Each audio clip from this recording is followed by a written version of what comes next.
Ils sont des milliers et marchent pendant des jours sous un soleil de plomb. Tous sont refoulés d'Algérie, abandonnés dans le désert du Sahara à quelques kilomètres de la frontière nigérienne. Sur place, ces hommes, femmes et enfants manifestent leur colère. Ils sont plus de 4000 à attendre d'être pris en charge dans le centre de transit des Nations Unies.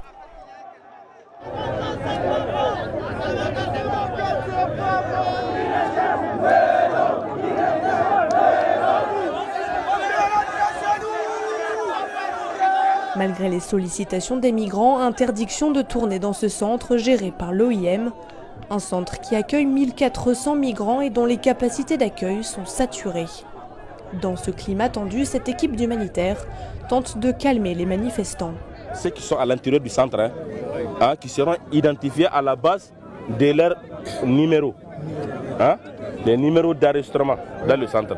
Ils vont partir à Arlit, ils vont libérer de la place et ceux qui sont dehors vont rentrer.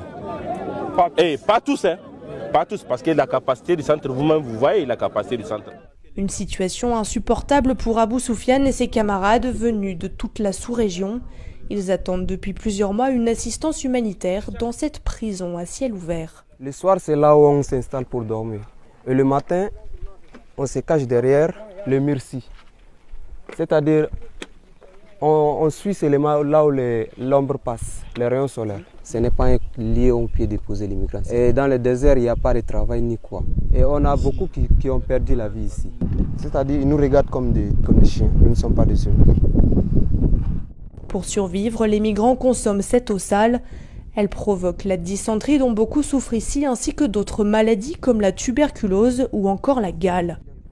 Quant à la nourriture, on se débrouille ici avec les moyens du bord.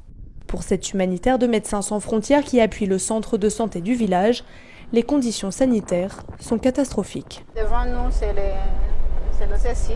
Tous les espaces sont occupés. Il n'y a pas d'eau, les gens ne se lavent pas, même notre personnel. Vraiment, ils sont envahis par forte odeur. Tout ce que vous voyez ici en noir, ce n'est pas des pierres, ce n'est pas des sachets en plastique, mais ce sont les gens qui ont déféqué partout. Les autorités nigériennes ont demandé aux organisations humanitaires présentes dans la région d'Agadez de se mobiliser pour soulager les communautés d'Assamaka et mettre fin à ce drame humanitaire.